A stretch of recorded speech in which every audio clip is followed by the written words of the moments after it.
Okay.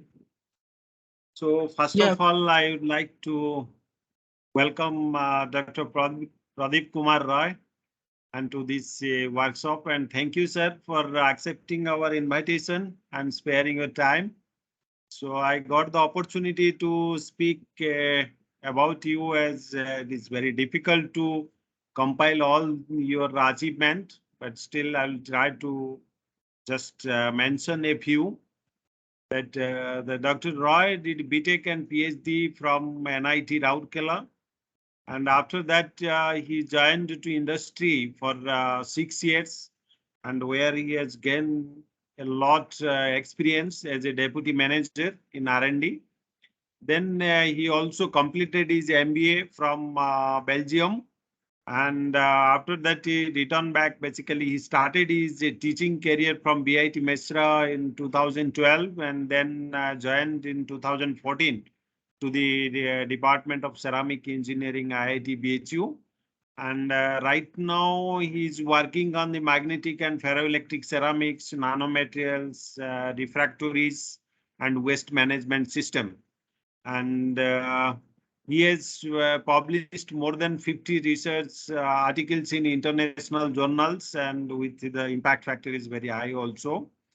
And the most important part in his life is that he has filed 30 Indian patents, and that is the really a great achievement. It is very difficult to get a few patents, but 30 Indian patents. So I hope the participants are getting that multi-talent faculty who is having the experience in industry as well as in academia, and also he has filed lots of patent, and more than 60 research papers he has presented in international and national conferences, and also he is having a book chapter, and others lots of achievement, and also he has lots of student and more than 8 projects he has completed or ongoing in IIT BHU, and many more. So I hope you will get benefited out of the today's talk, and I hope I have given a brief introduction about the Roy, and I'll not take much time because already we have taken 12 minutes. We are late. So, sir, handed over to you. Thank you very much once again to accept our invitation. And so I hope our all participants will be benefited out of the talk. Thank you, sir. It is over to you. Thank you, sir. Thank you, Dr. Kar and Dr. Thakur, to giving me this opportunity also. And today I'm going to talk about synthesis and characterization of novel white hexafide material for sustainable application in various fields. Majorly, I'll talk about the background, the problem with this area where people are facing, and then we'll talk about the exploring this new material in 4 different areas. I'll try to cover these 4 areas because there's a vast work we did, but maybe I summarize some of the portion here to cover up that time. Okay. So first, in introduction, I just want to talk about the word called ferrite. Ferrite has fascinated great interest for many years due to their broad application areas, and this term ferrite is frequently utilized to designated a class of magnetic oxide-based compound that comprises mostly iron oxide as a principal constituent. Now, these ferrites are ferromagnetic oxide-based ceramics that demonstrate magnetically conducting and electrically non-conducting behavior. Now, if you look at that commercial application, it implemented long by 1950s, where people have started using this material in television, radios, computer circuited, device working majorly at high frequency. And if you look at the growth of this market, at present, the growth of this ferrite is around 3%, and it will likely attain a huge production, almost 1.5 million metric tons at the end of 2026, as per the record generated by EMR Corporation. So the increasing demand, market demand, and continuously growing technical, advancement that provide a driving force to focus on this research area of ferrite materials. Now, majorly I'll talk about here is the white type hexaferrite. I'll come to that part later. But if I talk about that hexaferrite materials majorly exhibit a magnetoplambrite kind of crystal structure where it shows hexagonal symmetry with the C as a major axis and A as a minor axis. Now the term hexaferrite can be treated as a group of interrelated compounds having rhombohedral or hexagonal crystal symmetry. So this material shows ferromagnetism driven by a super exchange interactions between electrons of metals and oxygen ions, and it possesses very high resistivity due to the presence of several magnetic interactions that facilitate this materials application in very high frequency. So if you look at this structure of this compound, the elemental composition mostly described by this ternary phase diagram MEO, Fe2O3, and VAO, where Me signify the divalent cations, for example, cobalt, zinc, iron, nickel, copper, and magnesium. Okay, and this phase diagram reveals that most of these hexaferrite phase are formed within a triangular portion that made of M type, that is BaFe12O19, S type, that is mineral, Me2Fe4OA, and Y type, that is Ba2 Me2Fe12O22, mostly at this compound. But if you look at that overall classification, that hexagonal ferrites are majorly classified in 6 types: M type, U type, Y type, W type, X type, and Z type. And all this classification are mainly done majorly on the crystal structure and corresponding arrangement of S, R, and P blocks. Now, here this R block majorly represent the 3 oxygen layers. One oxygen atom is replaced by barium in the middle layer with the composition of MFe6O11, whereas S block represents the spinel block that consists of 2 oxygen layers. 3 metal cations emit each other at 4 octahedral and 2 tetrahedral site with the major composition of Me2Fe4O8, where Me is the metal cations. And T block represent 4 layers of oxygens ions, where 1 oxygen atom is replaced by the barium in both that intermediate layer with a common composition is Me2Fe8O14.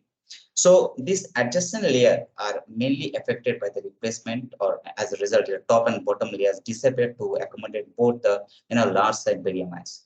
Sometimes it also allows the conversion of triangular bipyramid site to a tetrahedral site, and by ensuing a total number of 6 octahedral and 2 tetrahedral site. So the categorize of this hexagonal ferrite mainly understood by the stacking of this order like SR, SRT kind of thing, chemical composition, and maybe some magnetic characteristics. So majorly it has found this white type hexaferrite is preferred plane of magnetization perpendicular to the C-axis, mainly at room temperature. And it is a first room temperature ferrite material having an easy plane of magnetization that arranges perpendicular to the larger C-axis. So here in my talk, I majorly talk about that white type hexaferrite where Me is majorly cobalt-based, cobalt divalent cations. Okay, and I'll try to focus on the feasibility aspect of using this cobalt-based white type hexaferrite in different field of applications.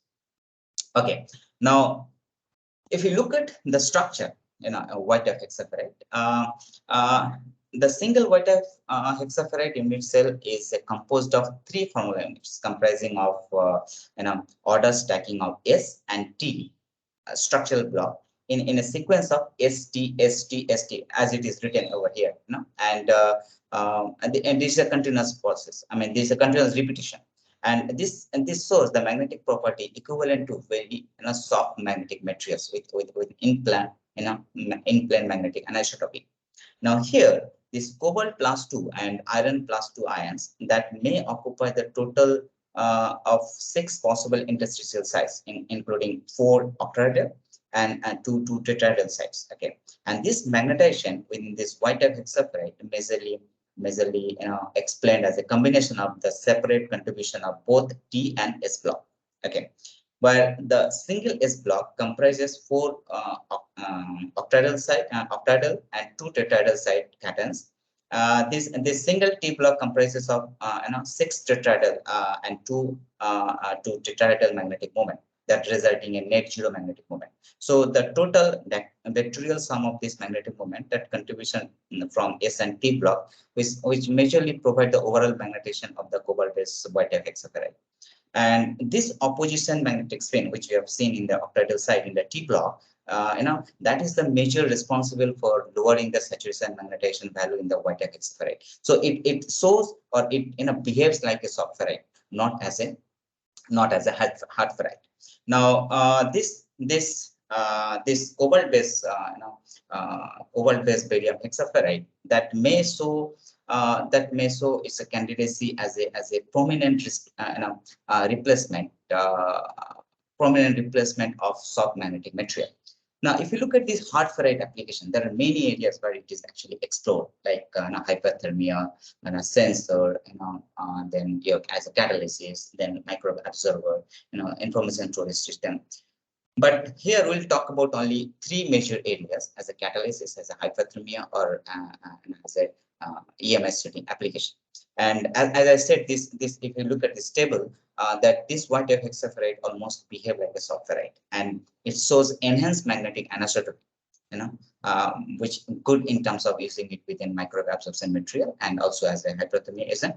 It also shows better chemical stability along with similar redox configuration, which is majorly suitable for heterogeneous catalysis. And it also shows very low band gap, which majorly applicable as a photocatalyst. So the drawback associated with the soft ferrite materials, majorly with EMI shielding, with your catalysis or photocatalysis, as well as your hyperthermia application, will address this, and will replace the soft ferrite by your white-type hexaferrite in these 4 major sector areas.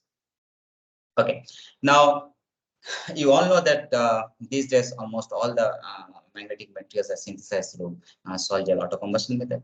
This is also known as your gel thermal decomposition, is also known as low temperature cell combustion method, well known as a low temperature auto ignition method also, which majorly employed to prepare chemically homogeneous magnetic materials or magnetic composition. Now this method involves several advantages over the other processes in terms of, I can talk about like inexpensiveness and simple experimentation. Right? Okay.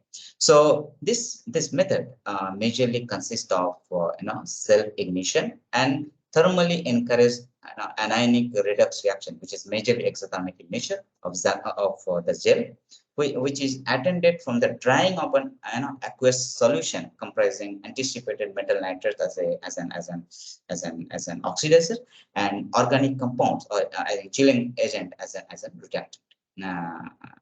reductant. Okay. So the first I'll discuss about the cerium substituted white-type hexaferrite as an heterogeneous catalysis for the oxidation of styrene.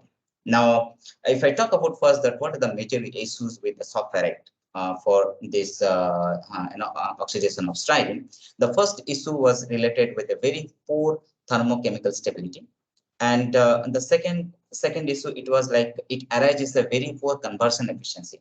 I mean, whatever the technology is available in the market for styrene conversion, it achieves maximum, 70 to 80% kind of things, and which shows the end product, which is called benzaldehyde, is only 70 to 75%. The other issue is during this conversion, majorly H2O2. Hydrogen peroxide is used as an oxidant, and which is very explosive in nature at extent process condition, and that is the major limitation for industrial adaptation of this process. So to overcome these problems, this white-type hexaferrite will be used because it has better chemical and thermal stability. And here we use cerium substitution in place of barium, and because we expect from the literature that this cerium has the existence of multivalency ions within the structure, and it enhances the redox configuration in the system. It also encourages the formation of oxygen vacancy, and that may form a minor impurities like CO2 in the structure, which actually deposited over the surface of the catalysis. Now, this may boost up that oxidative reactivity in combined. So that's why we substitute this cerium in place of barium. Now, instead of hydrogen peroxide, we use here as a TFA as an oxidant like trifluoroacetic acid, and we see the effect of catalytic amount, reaction temperature, time, solvent, and oxidizing agent that required to do the entire conversion of styrene to benzaldehyde in presence of white type hexaferrite, substitute of white type hexaferrite as a catalyst.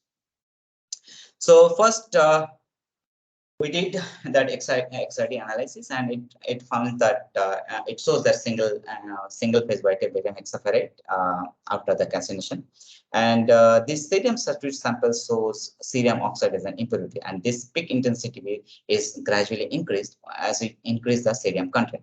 Now, there is a minor reduction in the lattice constant, which you can find in the table, and which is a little bit, right hand side shifting that is detected in the XRD.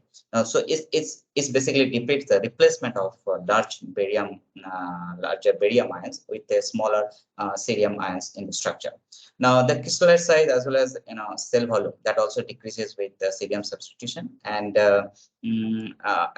it is found that that surface area is normally increased with this substitution. The same X-ray density is attributed due to the higher atomic mass of the cerium, which is actually increased with this cerium substitution. Then this FTI talks about the bands between the 400 to 800 as a major characteristics band of the ferrite. There is a slight shifting of this characteristic band toward the high wave number with the substitution that mainly due to the decrease in the cell volume. Now, there are two major absorption peaks are there. One is at 580 per centimeter and 400 per centimeter, and these are correspond to the tetrahedral as well as the octahedral metal ion vibration that majorly assigned due to the expansion of metal oxygen bonds. Now, these graphs confirm that the addition of cerium leads to a decrease in the bond length, and also insinuates that that contraction in the cell volume also. Now, another absorption peak was found around 1638, which is majorly correlated with the presence of NH bond. This NH bond comes because we have added ammonia solution during the synthesis to maintain the pH of that solution. So that NH bond may be present. And the end, there is one more peak coming around 3,400 per centimeter, where it's majorly due to because of OH stressing, which may be attributed to the presence of some moisture in the composition. Then, if you look at the ACM microstructure, it majorly talks that all particles are homogeneous and nearly hexagonal platelet shape, where EDAX talks about that the percentage of cations are nearly accurate. Now, this elemental mapping shows that these all the cations like cobalt, barium, iron, oxygen, cerium, these are well distributed and uniformly distributed in the sample, and majorly confirm the purity of the sample. Now, if you look at this magnetic property, that cerium content increases both the Bohr magnetron as well as the saturation magnetization continuously. Now, that because of the replacement of magnetic ion cerium, which is having around 1 Bohr magnetic moment, with a non-magnetic barium plus 2 ions in the matrix. So that's why this the magnetization is normally improved. Now, if you look at the squareness ratio is basically the ratio between the remnant and the saturation magnetization, which is a very important characteristics parameter to determine the order of the magnetic hardness of any material, and it shows a similar magnetic profile with soft ferrite. Like this kind of characteristic normally find with nickel zinc ferrite, which is a well-known soft materials in the market. Now, if you look at the coercivity, it also follows the same increasing trend with the cerium.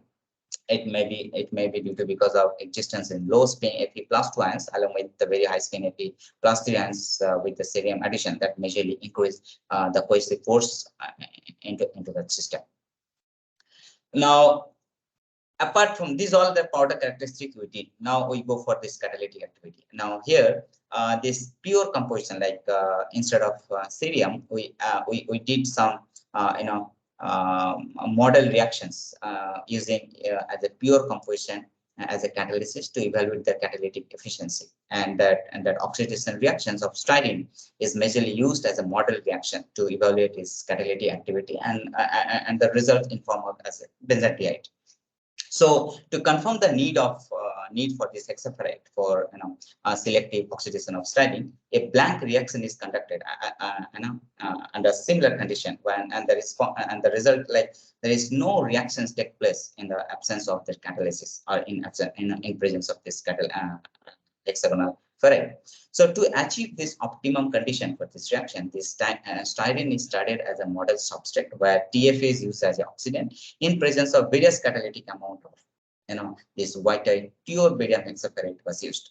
Now the amount of catalysis, reaction time, reaction temperature, and solvent, they are optimized with this model reaction. And normally, there are a lot of chemicals, organic chemicals are used as a solvent, but because of economic and environmental condition, looking that part, we used a combination of methanol and water as a solvent for this composition. Now, if you look at the optimization part, we did the same model reactions with a different, parameters, and we optimized that part, having, if you see the first graph, it shows that the best selectivity of benzaldehyde is found with 20 milligram of catalysis in presence of TFA as a oxidizing agent, and with all other parameters are remain constant. Then next we vary the temperature from 60 to 140 degrees Celsius, and we found that the best selectivity of benzaldehyde is obtained at 120 degrees Celsius with 20 milligram of white hexaferrite as a catalysis. Then third, we did that variation with the reaction time between 2 to 26 hours, and we found that the best selectivity is obtained around 24 hours. Okay, with the same reaction model.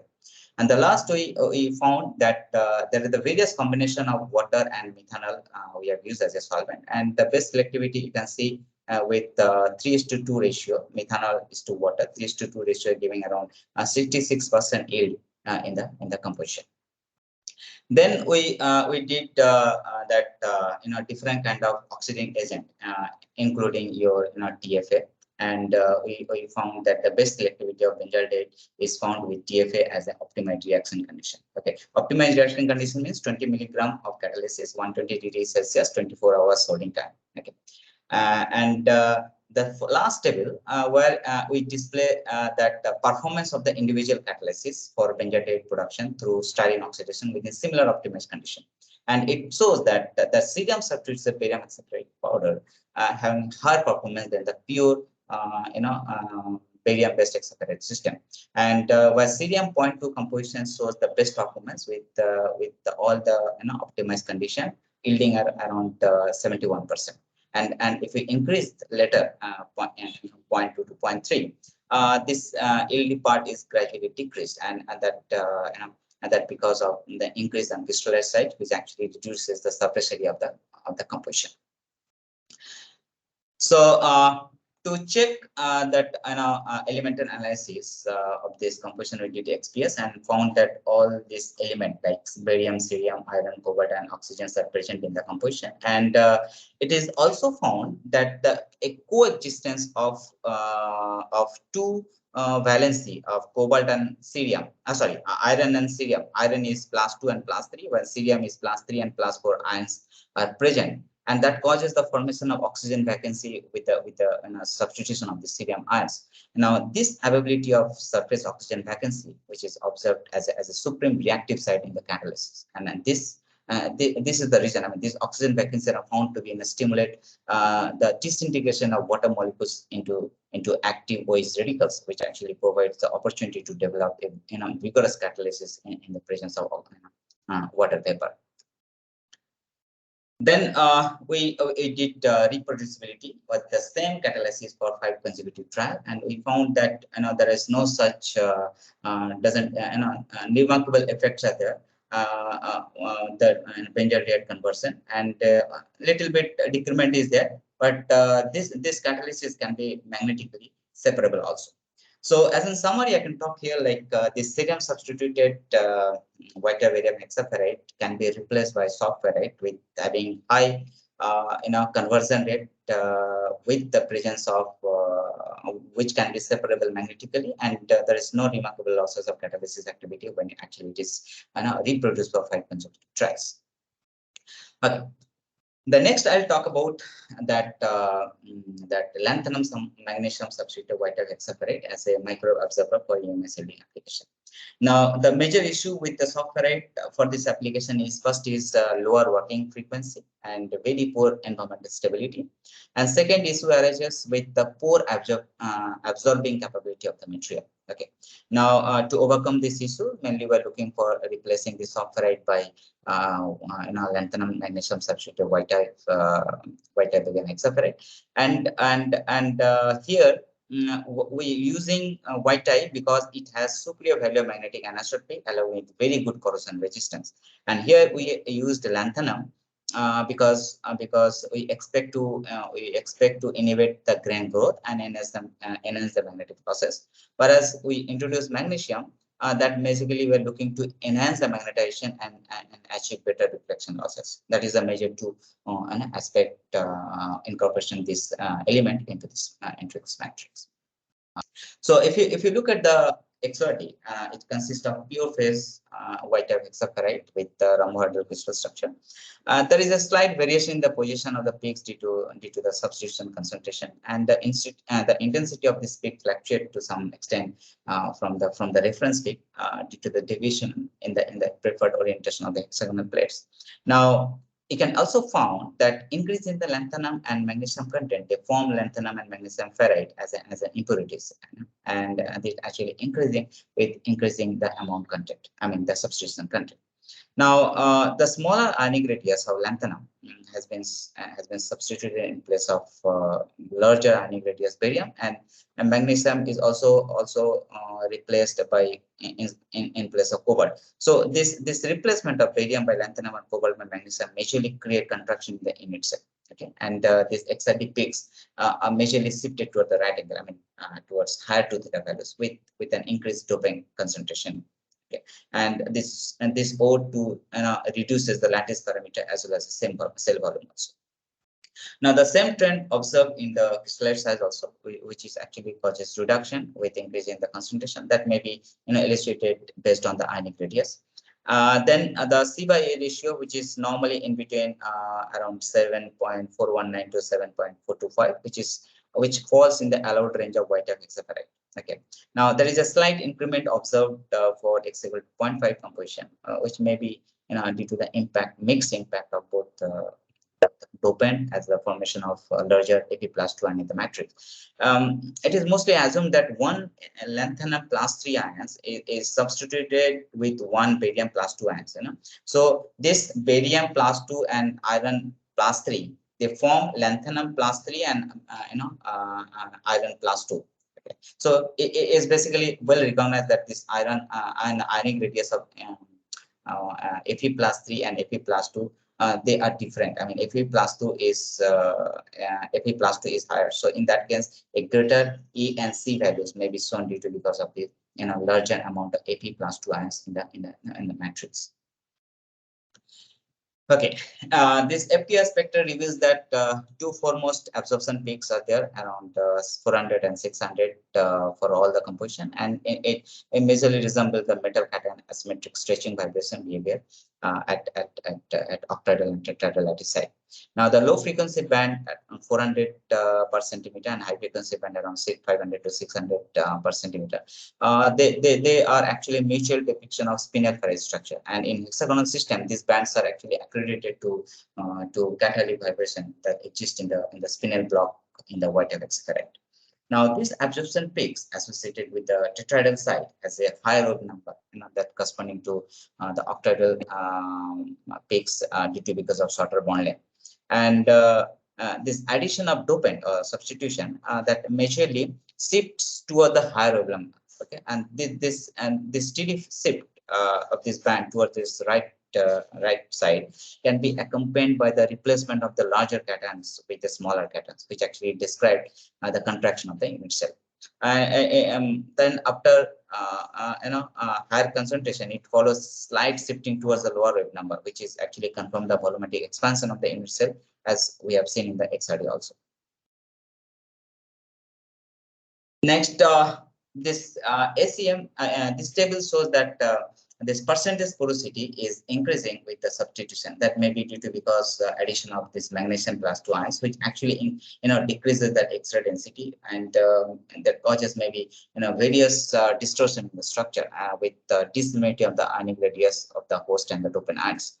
Whereas if you look at the EDAX analysis, it confirms the presence of all the elements like barium, lanthanum, cobalt, magnesium, iron, and oxygen also, without any other impurities content.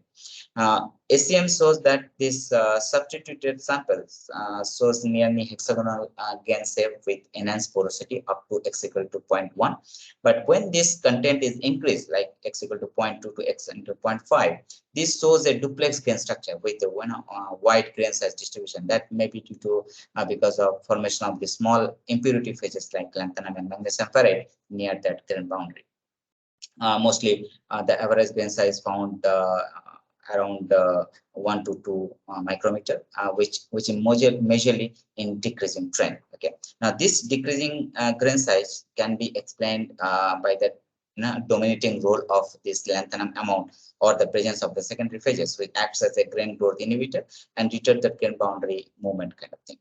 The elemental mapping shows that lanthanum 0.5 composition confirms the segregation of the dopant owing to the formation of this lanthanum as well as the magnesium rich secondary phases in that matrix. Okay, now if you look at this MPMS data, magnetic measurement data, all the samples shows magnetic hysteresis loops, which comprises a strong ferromagnetic behavior in the white type barium hexafide.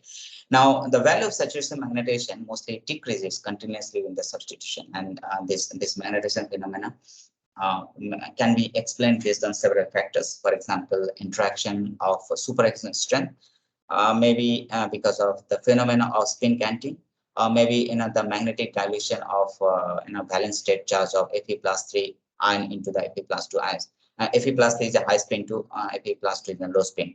So it is known that this barium +2 ion that doesn't provide any kind of magnetic moment contribution in the system.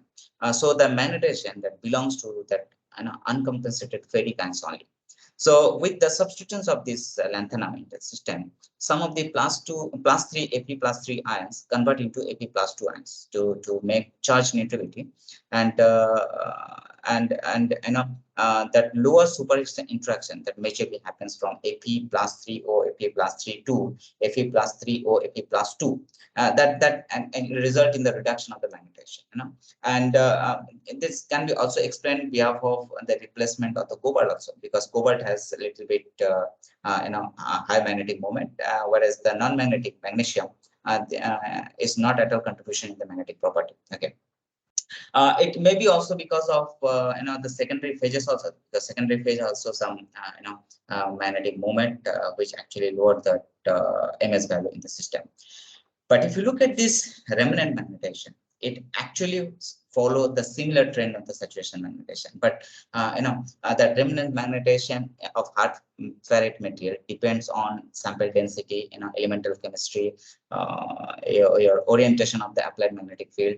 But it may be considered due to the increasing orientation of the preferred magnetization plane toward the direction of the applied magnetic field. So it majorly altered the MR value of the sample without concerning the overall saturation magnetization and coercivity of that compound.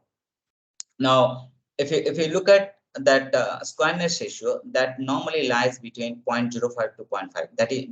That basically indicate it is a pseudo single domain structure where the fraction of magnetization processes are controlled. Processes are controlled by the movement of magnetic domain work rather than the rotational magnetization. Now, if you look at this coercivity, that majorly enhance continuously and because of the replacement of this barium by the lanthanum ions, which result the formation of Fe+2 ions into the structure. Now, it ensures the large magnetocrystalline anisotropy and and the coercivity suppression of the ferromagnetic order by the presence of paramagnetically ordered lanthanum plus 2 ion into the structure. It may be due to because of secondary phases also, which has very high coercivity value. For example, if I talk about the magnesium, is almost 335 volt state. If I talk about lanthanum, is around 249, 250 volt state kind of thing, as compared to the base material. And lastly, the magnetic crystalline anisotropy constant, that values are very good agreement with the with the coercivity as well as the grain size also. Now this incorporation of this substitution, that that mutually enhances the anisotropy constant because of this formation of Fe plus 2 ions in the structure, and maybe sometimes because of presence of this non-magnetic element in the magnetic network. Okay, now if you look at this temperature versus magnetization curves, that indicate the presence of single magnetic white-type hexafide phase along with the presence of Hopkinson peak below that Curie temperature. Now, this existence of this Hopkinson peak attributed to the presence of minor fractional particles having super paramagnetic nature in the sample. So as a substitution level increase, the Hopkinson peaks get minimized due to the lowering super paramagnetic fractions, or maybe increased value of the magnetic anisotropy constant. Mostly it is inversely proportional with an anisotropy constant. So it is revealed that the synthetic sample display a paraelectric nature without any applied magnetic field. Now, if you look at this graph, this transition temperature determined from the first derivative of the ZFC magnetization curve around 110 Kelvin and around 210 Kelvin, which provide the information about the magnetic phase transition from ferromagnetic to a helical spin order. Okay, the next, the most important is the Vna characteristics of this material. Now, normally microwave absorption material, they're functioning at a frequency of around 12 to 18 gigahertz and can efficiently absorb electromagnetic waves and disperse the electromagnetic waves by interfering or maybe converting energy into thermal energy. So we did this experiment with a sintered sample with a rectangular shape, having the dimension around, I think, 16 millimeter to 8 millimeter thickness, with width and length, with almost nearly equal thickness. Okay. Now here, this real part is attached to the storage proficiency of the magnetic and electric energy, so whereas the imaginary part is assigned for the losses affiliated with these energies. Okay, so first two graphs talks about the permittivity. Okay, and it found that it is increased with the doping concentration. Normally, in barium hexaferrite, this cation contribute to the real and imaginary part of permittivity through relaxation of dipole and dipolar polarization. Okay, so when the barium is replaced by lanthanum or cobalt is replaced by magnesium, the dipoles of different magnitude are obtained. That may be the reason, slight change or maybe the increment of this permittivity value. Okay, now the variation in the permittivity values, and that mostly explained in support of increased magnetocrystalline anisotropy, or maybe variation in electronic ironing or maybe interfacial polarization in that sample. So if you look at the dielectric behavior of this ferrite sample at very high frequency, that mostly explained by the inherent electric dipole polarization and interfacial polarization. So the incorporation of this lanthanum that result in conversion of Fe plus 3 to Fe plus 2 state, which maintaining electrical charge neutrality. So it majorly enhances the phenomena of electric hopping between this Fe plus 3 and Fe plus 2, and more number of Fe plus 2 and in the composition leads to the more surface polarization due to the local charge imbalance, and that resulting in the higher permittivity value in the substituted sample. That's why this mu dash, the permittivity value, is majorly increased with the substitution. Now, if you look at the real part of permeability, that again also increased with the substitution, and that the greatest value of this permeability, real part of permeability, can be understood by the existence of secondary phases with high permeability values. Now, normally in hard ferrite, the natural ferromagnetic resonance, normally called FMR, and the dominant resonance are actually accountable for these magnetic losses for any multi-domain magnetic material. Now, this domain wall resonance is more effective at lower frequency, and whereas this natural FMR is more dependent at very high frequency. It's almost 18 gigahertz kind of thing. So the decreasing magnetic losses with the addition of this lanthanum magnesium may be due to because of increasing the anisotropic field in the sample. Okay, now next part is the magnetic microwave properties of any hexaferrite system that measures using scattering parameter, which is normally expressed by S11 or S21 values. Now, this S11 parameter majorly describe the reflection behavior of the surface, whereas S21 parameter represent the transmission behavior of the microwave through the material. So a higher value of S11 parameter that majorly indicate the higher reflection, and similarly lower S21 value resembles lower transmission and more shielding properties. So when a electromagnetic radiation is exposed to a spectrum or to a specimen, a part of electromagnetic radiation is reflected, a part is absorbed into it, and the residual is normally transmitted. So the reflection losses, normally denoted as RL, is generated due to the mismatch of impedance between the sample and the free space. Usually a specimen with the least reflection and attenuation of transmitted wave possesses very high shielding ability. So for any material, the total effective EMI shielding, that is normally denoted as SET, that mostly understood with the combination of three factors. First is shielding effectiveness due to reflection, that's called SER. Second is shielding effectiveness due to absorption, that is SEA. And third is the shielding effectiveness due to multiple reflective, which is SEM. This third factor is normally neglected due to inappropriate quantification as a separate factor. Now, if you look at this, RF curve, RF curve, and it shows that sample displays similar trend with the frequency, and all the substituted sample have higher values than the pure barium hexaferrite, where x equal to 0.5 shows the lowest octane R values, where if you look at the T parameters, which is gradually increased with the increasing the substitution, it also shows the highest value at x equal to 0.5 composition.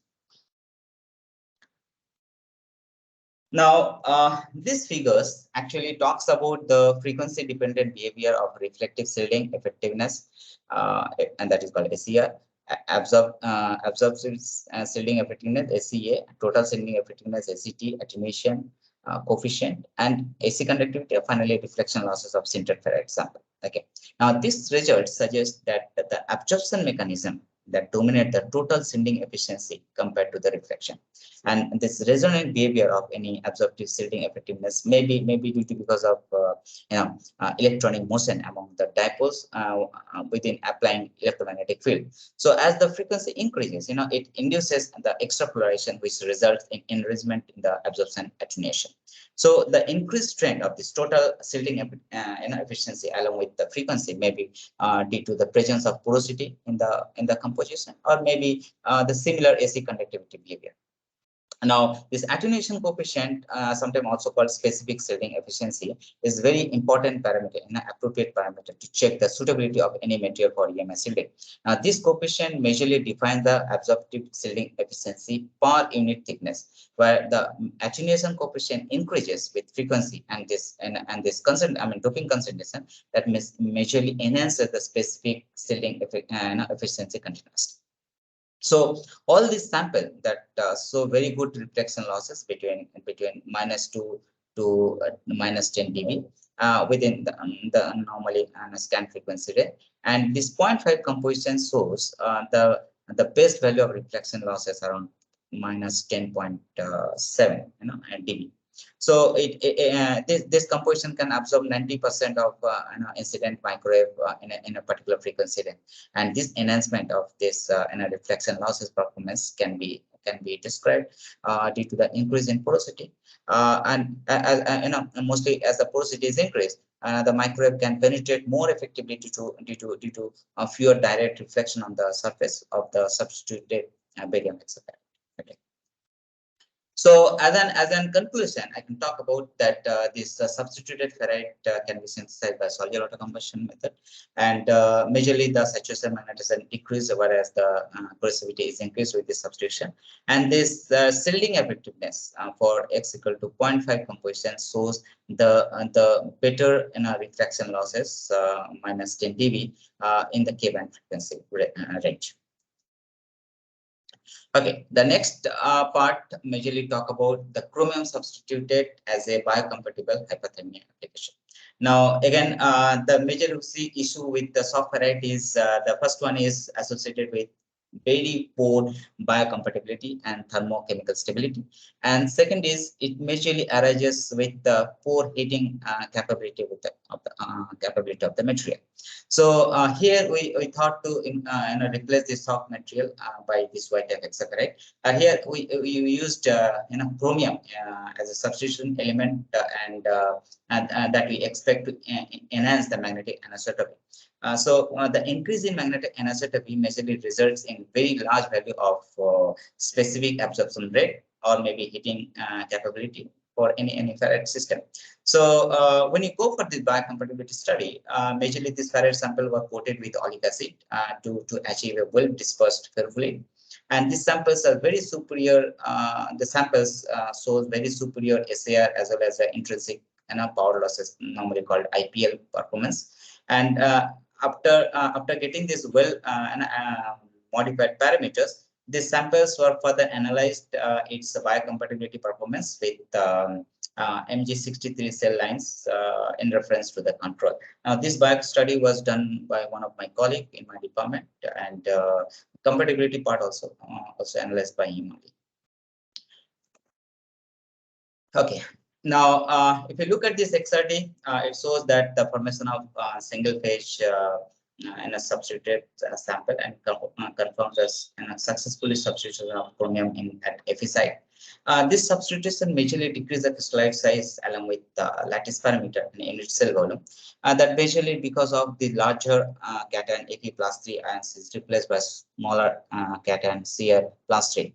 Now, the CYA ratio found between 7.432 to 7.426, which normally lies within the permissible limit of white hexaferrite.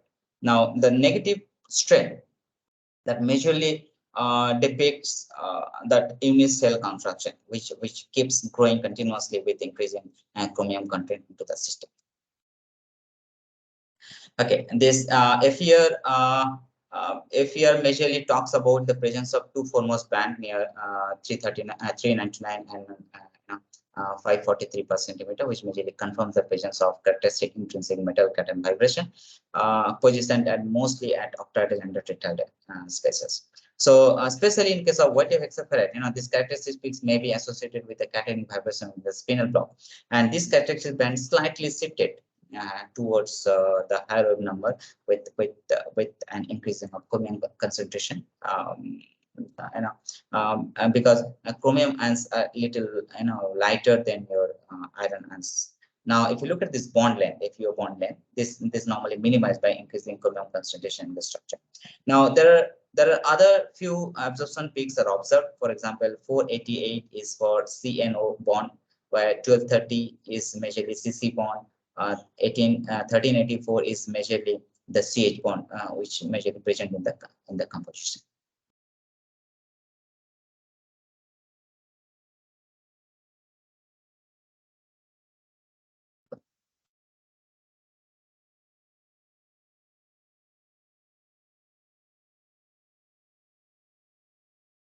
Okay. Now, if you look at this magnetic property, actually this all white hexaferrite doesn't achieve saturation magnetization within that applied magnetic field, and that's why we calculate this saturation magnetization value by using the Stoner-Wilmot law of projection. And this result suggest that all this magnetic parameter like saturation, remnants, and Bohr magnetic, and they found to be decreasing trend with increasing chromium concentration. Now, this because of the replacement of magnetic Fe plus 3 ions, which is having around 5 Bohr magnetic moment, by chromium, which is having less magnetic moment, around 3 Bohr magnetic. Now, the decrement of this remnant magnetization with chromium may be affected due to the reduction in density also, because sometimes this magnetic retentivity is subjected to the orientation, chemistry, density of this material also. But if you look at the coercivity, the increasing trend may be supported by the decreasing crystallite size, or maybe increasing the lattice strength that presence in this matrix, or maybe presence of Fe plus 2 in the system. Sometimes increasing anisotropy constant also maybe the reason for this improving this coercivity value. But if you look at the square ratio, this majorly depicts the presence of magneto-statically coupled particles having pseudo single domain nature. But if you look at this magnetic anisotropy constant, that found to be increasing order with the addition of the chromium. But if you look at this effective magnetic crystalline constant, and this shows little bit deviation from the magnetic anisotropy constant. That may be explained due to the surface of volumetric anisotropy, which is having large poly dispersion index, or maybe because of particle 7 anisotropy, which enhance the role of uniaxial anisotropy, or maybe because of stress-induced anisotropy. This is maybe the combination of all these three. Ideally, this effective magnetic anisotropy, magnetic crystalline anisotropy is expected to follow the similar trend with the coercivity value. But here, this abnormality may be due to because of the competency between the strain-induced coercivity with the dominance of effective magnetic crystalline anisotropy constant.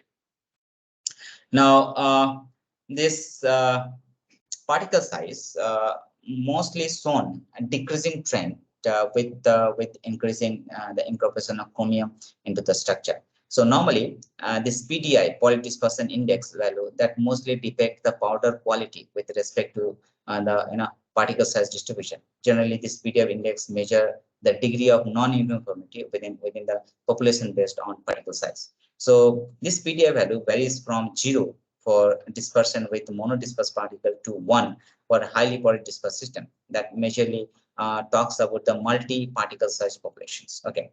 Now this PDF value found to be increased from undoped to doped sample, and this basically suggests that in case of the ferrofluid consisting of the plate-shaped ferrite particles having the large PDF index value, that are very much disadvantage in terms of the stability of dispersion as well as the SR value also. But as I said earlier, that for SR value measurement, these particles was coated with the oleic acid, and this oleic acid stabilized hexafide particles are dispersed with DI water, then which are investigated for the magnetic hyperthermic capability under the field of applied field of 25 millitesla. I think at a frequency of 115 or 120, I forgot exactly. I think 115 kilohertz. So this measured quantity of ferrofluid is taken into a microcentrifuge tube and placed inside the magnetic coil arrangement. Now this SR value, which unit is watt per gram, and the intrinsic power loss values under the influence of an external AC applied field is measured with the variation of these values along with the chromium concentration also that you can see in the in this figure. Now, this chromium concentration initially enhance both the SAR as well as the intrinsic ILP values of up to 0.3, and then it gradually decreases with the chromium substitution.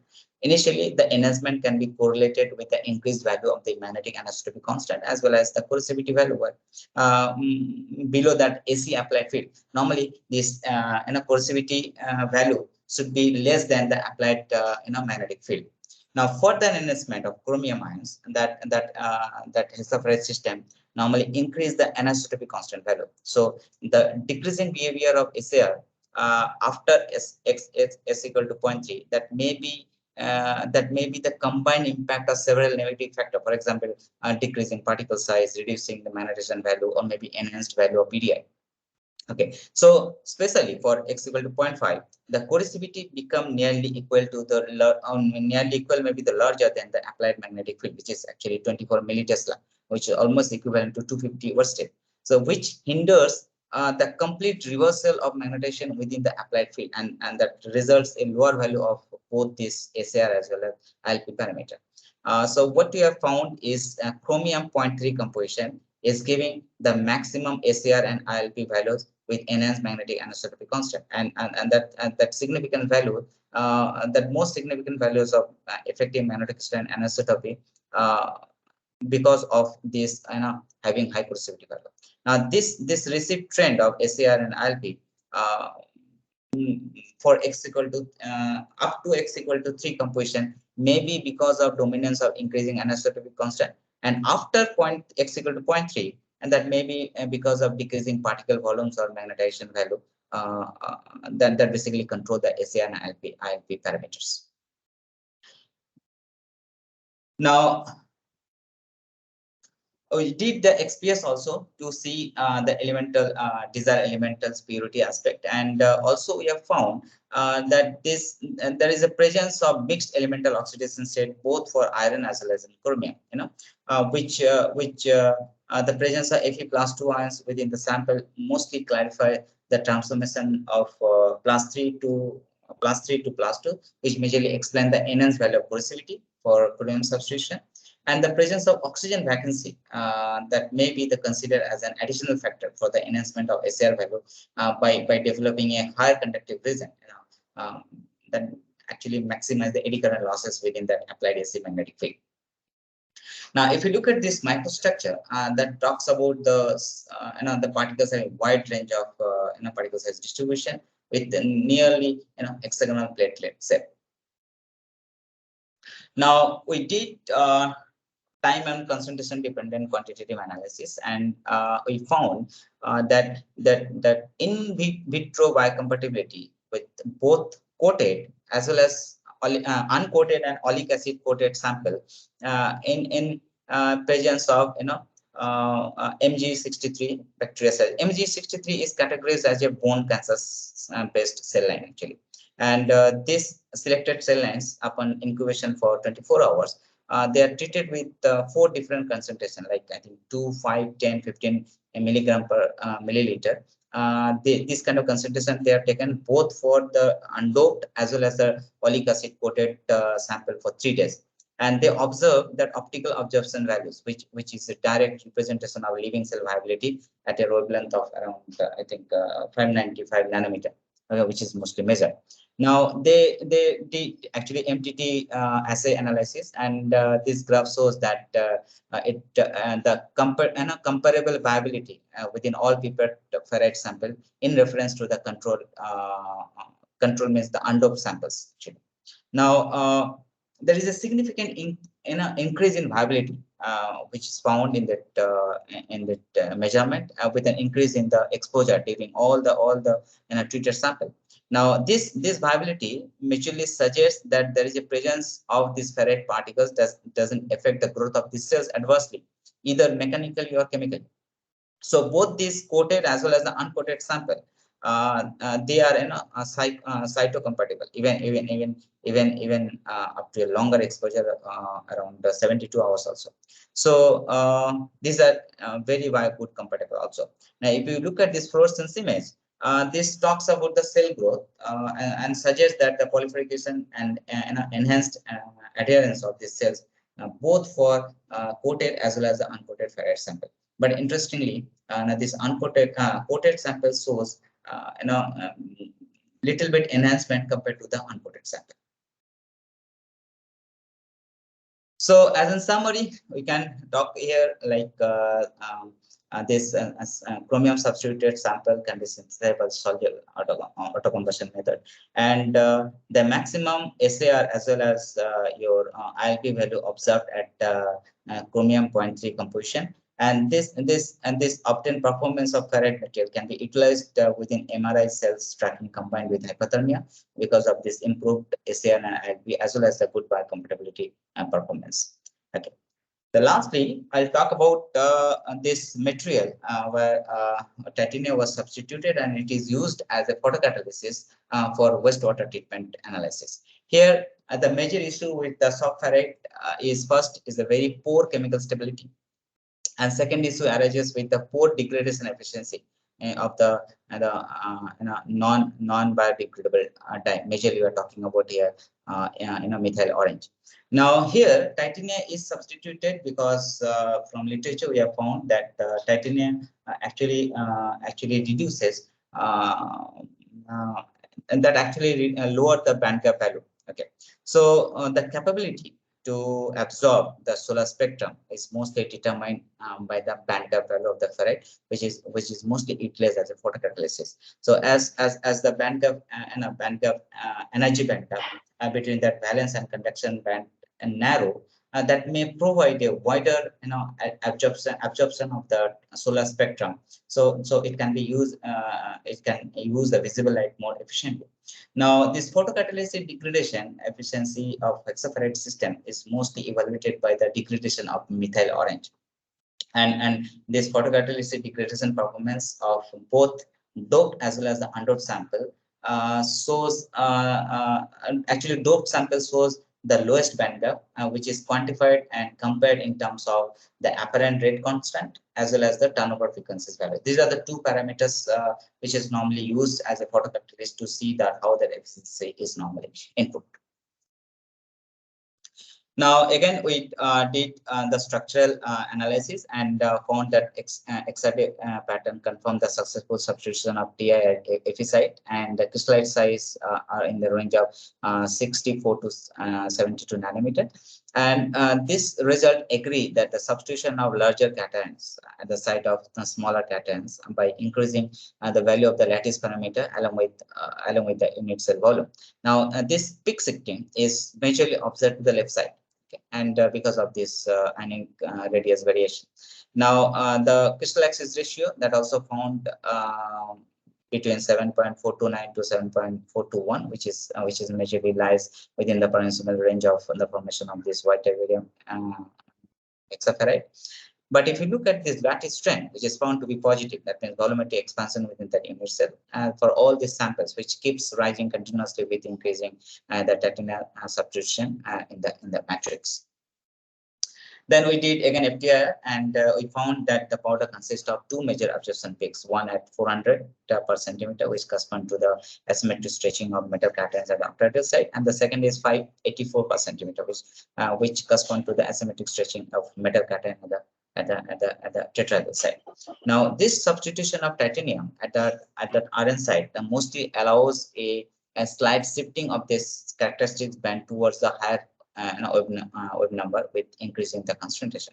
Now, if you look at this FeO bond length, that majorly increased with the titanium substitution. This bond length variation can be correlated due to the ionic radius mismatch, like introducing a larger cations at a smaller cation site, which almost favors the volumetric expansion.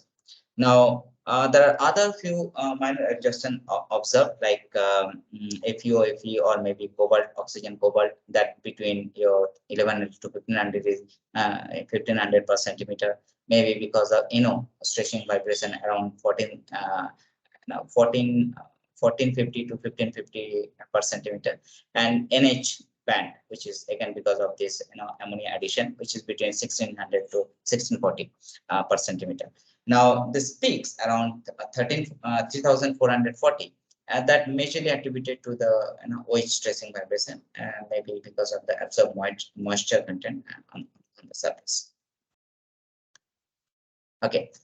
Now, if you look at this particle size that found to be in a decreasing order with the substitution, and this particle size distribution quantified can be explained by PDI value, which indicate that the non-uniformity of the particle sample on the scale of 0 to 1. Now, this result mostly suggests that all samples consist a wide range of size distribution with their platelet size shape, and the substitution of TI majorly leads to the lower PDI value. Now, if you look at the magnetic measurement, that MPMS graph suggests that the ferromagnetic behavior in all synthesized sample, the value of saturation magnetization and the number of Bohr magnetron, they are found to be decreased with the substitution of titanium in the matrix. Now, this decreased behavior majorly explained by replacement of magnetic Fe plus 3 ion with the non-magnetic Ti plus 4 ions within the system. Now, if you look at this coercivity, this found to be increased linearly up to 0.2 and achieved maximum value of 222 worsted. Now, this improvement of coercivity may be due to the enhanced value of lattice imperfection with in a non-magnetic inclusion within the system, or maybe in a generation of Fe+2 because of the titanium substitution. Okay, maybe because of larger magnetic strength anisotropy, or maybe larger ionic radius, or maybe enhanced lattice strength value. So this is a combined effect which actually increase later with the further improvement in incorporation of titanium.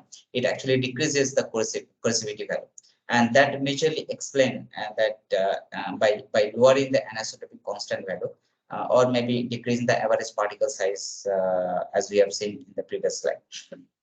Now, if you look at the retentivity, that shows a random behavior which can be normally not found, normally found in the white-F hexaferrite, where as I explained that this white-F barium hexaferrite is a ferrous plane nature, where the preferred plane of magnetization is found to be within its basal plane, or in a right circular cone at an angle of the major c-axis. Sometimes this magnetic crystalline anisotropy field may be reorient this plane of magnetization without affecting the overall saturation magnetization or coercivity of the material. Okay, and this is the reason why this kind of nature normally found, and that is the only reason this white-F hexaferrite actually shows this soft ferrite nature. Now, if you look at the squareness ratio, that again lies between 0.05 to 0.5, that is mostly found in the polycrystalline magnetic materials, and it normally implies that all these magnetic particles are in pseudo domain in nature and coupled magnetostatically with each other. Now, this magnetic anisotropy value, if you look at this table, there's a good agreement with the coercivity. That talks about the substitution of TF+4 ions with the Ap+3 ions is mostly expected to the overall decreasing behavior of the magnetic anisotropy constant. But if you look at this thermomagnetic analysis of all these hexaferrite sample, this confirms the existence of very soft ferromagnetic to paramagnetic phase transition in all the composition. This transition temperature is determined with the help of temperature dependent first order derivative curve of magnetization. Okay, and normally calculate from there. So this transition temperature mostly shows a reverse trend with increasing the substitution of TF+4 within the system, and it mostly explained based on the exchange interaction. Now, this exchange interaction within the ferrite system mostly decreases both the magnetic ion density and overall magnetic moment also. So the lesser amount of thermal energy is majorly required to suppress the weak exchange interaction of that sample. So when you substitute this diamagnetic TF+4 ions in place of Ap+3, that majorly lower the superaction interactions within the system. That's why the Curie temperature is also decreased with increasing increase the titanium content in the composition. Now, the next most important characteristic which is observed is EV specs. Now, this EV specs affects EV visual spectrophotometer.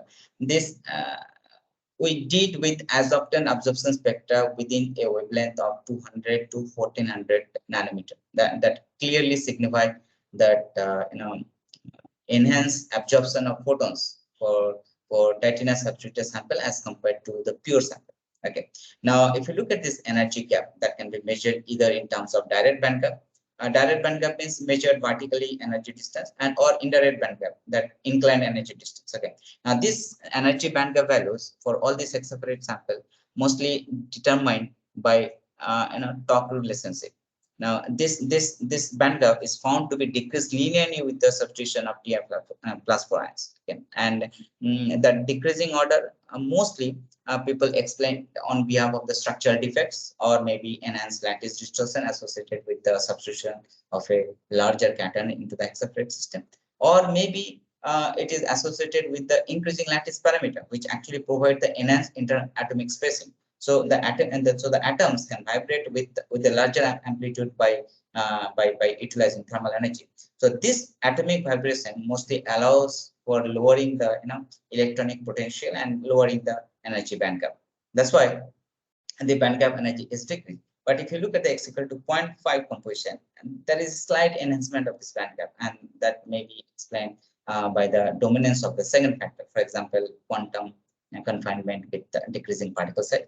Now, this confinement of both electron and holes within that nanoscale fluorescence that allows for the widening of this band gap within this material, which is mostly semiconductor in nature, actually. Okay.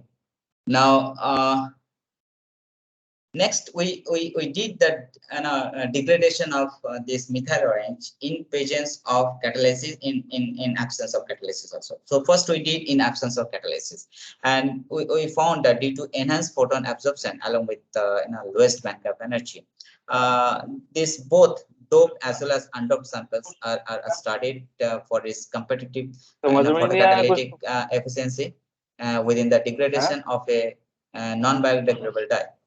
Which mostly done in methyl orange samples. Now here we maintain that pH at 3 because we got it from the literature to get that maximum degradation of these samples. Now this degradation process that occurs in both in dark as well as visible light condition with the presence of hydrogen peroxide as an oxygen part, and this shows there is no significant absorption losses found within that absorption spectra up to 50 minutes, where it confirms that this catalysis necessary is very much required for this scheme. Then we go for the degradation of methyl orange in presence of catalysis, and found that this was very good degradation within very less time, around within 90 minutes almost. This all methyl orange was degraded. So it signified that the degradation efficiency is increased in presence of catalysis. Okay. Then we did the role of titanium, and it found that the role of titanium substitution over the degradation efficiency mostly emphasized by analyzing both doped as well as undoped sample for their degradation efficiency, and it's found that titanium dose sample significantly degrade that methyl orange within 90 minutes test time.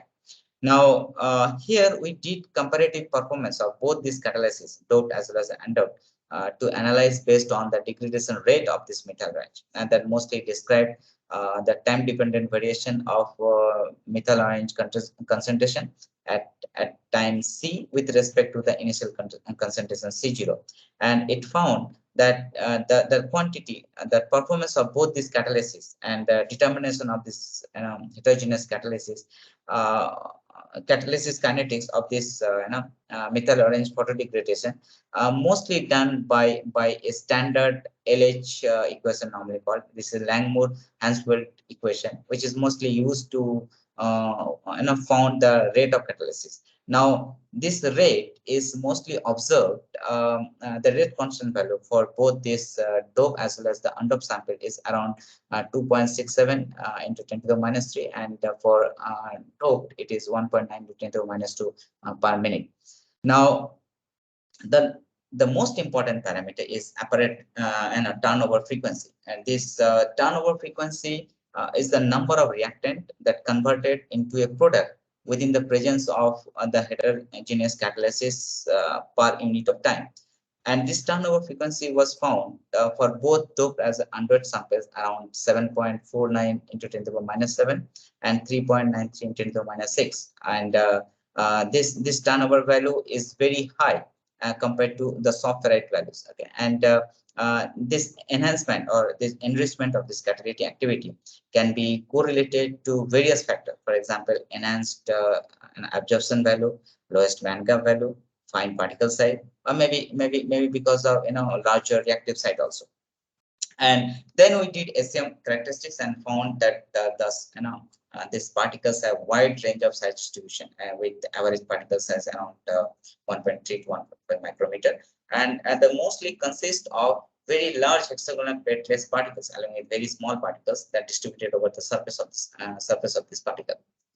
Then we did the elemental analysis and found that all the elements like your barium, cobalt, iron, titanium, oxygen, these are present. No other extra elements was found, and this again confirmed that both the titanium as well as iron, they are present in mixed state. like Fe plus 3, Fe plus 2, or titanium plus 3, titanium plus 4. Now, this may facilitate the electron transportation and enhance radar configuration to the sample, and the existence of oxygen vacancy that mostly helps to understand the enhanced photocatalytic activity. So the presence of oxygen vacancy is increase the visible light absorption, and it mostly leads to the narrowing the bandgap of the sample by generating an extra impurity level and adjusting to the valence band. Okay. The next, as an summary, we can talk about that this titanium substitute sample was synthesized by solvent autocombustion method, and this titanium as well as the iron was present as a mixed state.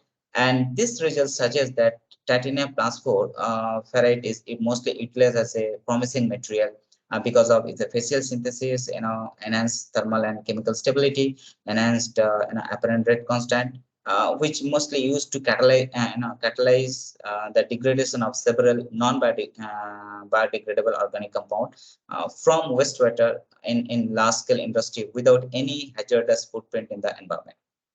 So, as an conclusion, I can talk that first that cerium substituted barium hexaferrite can be used as a oxidant catalysis to convert the styrene into benzoate with maximum yield in presence of TFA as an oxidating agent with the optimized condition like 120 degrees Celsius, 24 hours time, and 3.3:2 and methanol is to water as a solvent. Then we have seen that lanthanum magnesium doped white hexaferrite used as an micro absorber material with reflection loss less than -10 dB with the 90% absorption capability in that material. Third, we talks about like the chromium substituted barium hexaferrite with the improved SAR as well as ILP value, mostly used for hypothermia applications, MRI based self-tracking with hypothermia. And lastly, the titanium dose samples talks about that improved photocatalytic activity, and which is used to degrade the methyl orange as an present in the wastewater treatment. So this four part is majorly explored. We have also now working on device fabrication with the antenna part for high frequency application. Also, we are working on the commercialization of this, the photocatalytic part for wastewater treatment with one company in the Mumbai based. Okay. So with this, I just want to acknowledge my funding agency TST and my students who worked on this work, and majorly Mr. Mukesh who worked on this system. And thank you. If you have any questions, you can ask me.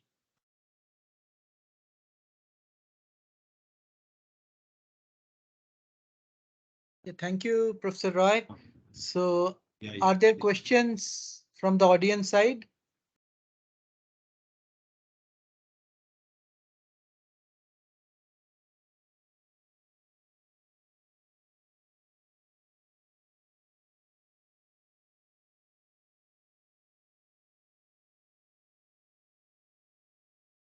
I will repeat. Are there questions from the audience side?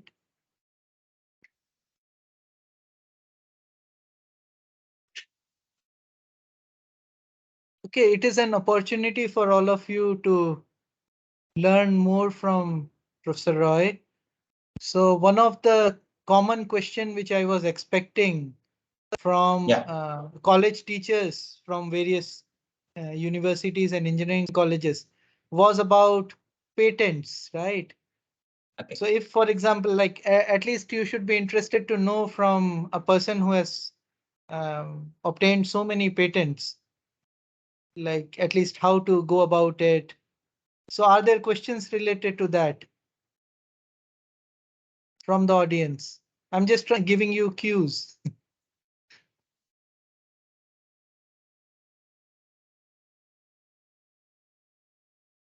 Maybe Manoranjan sir can share my mail ID to them if they want any issues later future also. Yes, sir, please. What do you ask? So, Professor Kar, you would like to ask few things? Looks like. No, it's all right. It's all right. Yeah.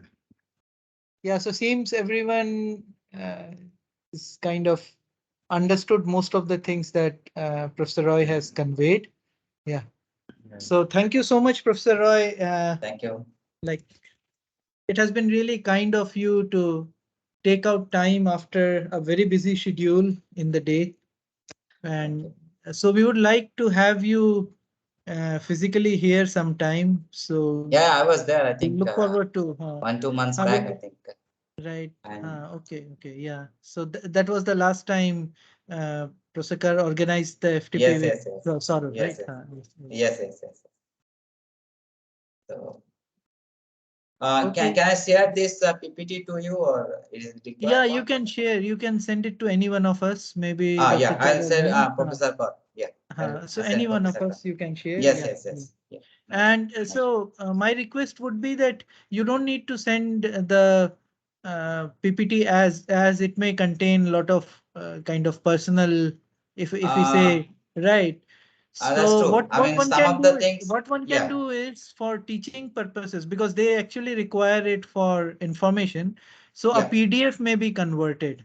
That I'll do. Save as That I'll PDF do. and just send Yeah. us the PDF. Sure. That I That will. yeah. In fact, last time also I was looking to send PPT, but the file was so big that it was not sent. Then later I sent Professor Code and the PDF file only. So I think So then the PDF will do. PDF will be perfectly fine. yes. No So issue. we No are issue. I'll sharing send all it. the PDFs with them. Yeah. No issue. No issue, sir. Thank you so much. Yeah. Okay, sir. Thank you. Yeah. Thank you so much.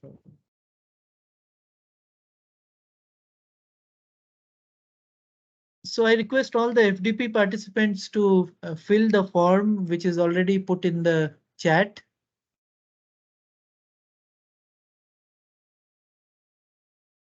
Tomorrow we will be having a very interesting talk on sustainable batteries.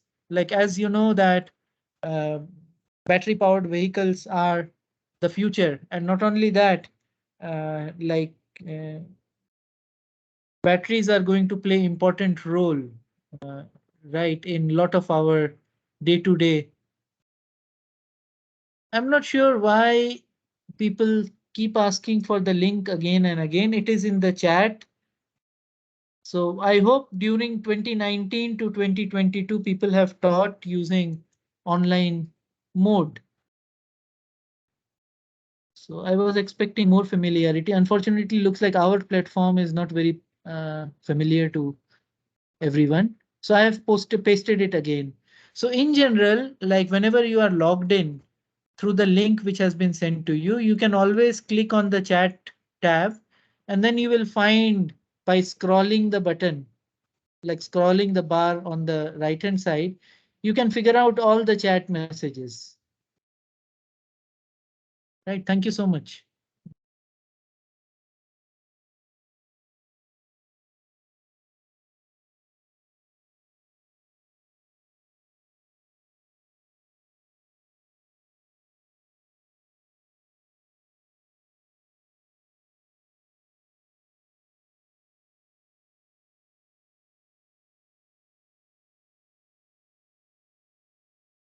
For all the participants, today was a very good opportunity to know more about patents, but unfortunately, nobody really asked questions related to that.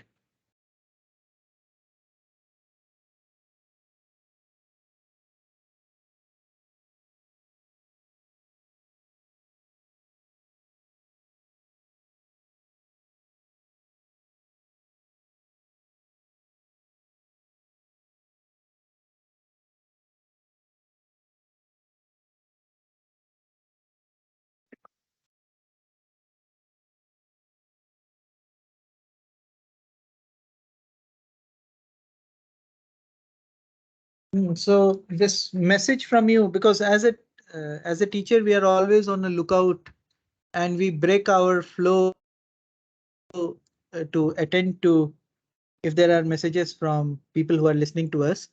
So the thing which I was mentioning was about the talk tomorrow on battery materials. So make sure everyone is in time for tomorrow's talk. So after that, after tomorrow's talk, we will have an interaction session with all of you, and we will assign you some activities tomorrow, like based on the form that you filled today, right, where you are talking about your research interest or like areas which you had worked in recent past. So we will be assigning you some interesting activities. So please join tomorrow's session. Fine. So we will close today's session now with permission of Professor Kar. So Professor Kar, can we close today's session? Yeah, today supposed to tell about their research area and all. Right, right. So they have been given a form. They have been given a form to write it down and submit, because I find they are very hesitant in speaking. Right, there was not a single question. So I would not like to push them, because see, everyone is having a very long day, right? They must have taken at least several classes or labs and then other university institute work. So yeah, I can understand that. But asking questions is a good way to interact and know more about the speaker and their work. And at times we get a lot of interesting new directions to work. Okay, it's okay. So then we will close this session. Yeah. Okay. Okay. Thank you. Okay. Thank you. Thank you, everyone.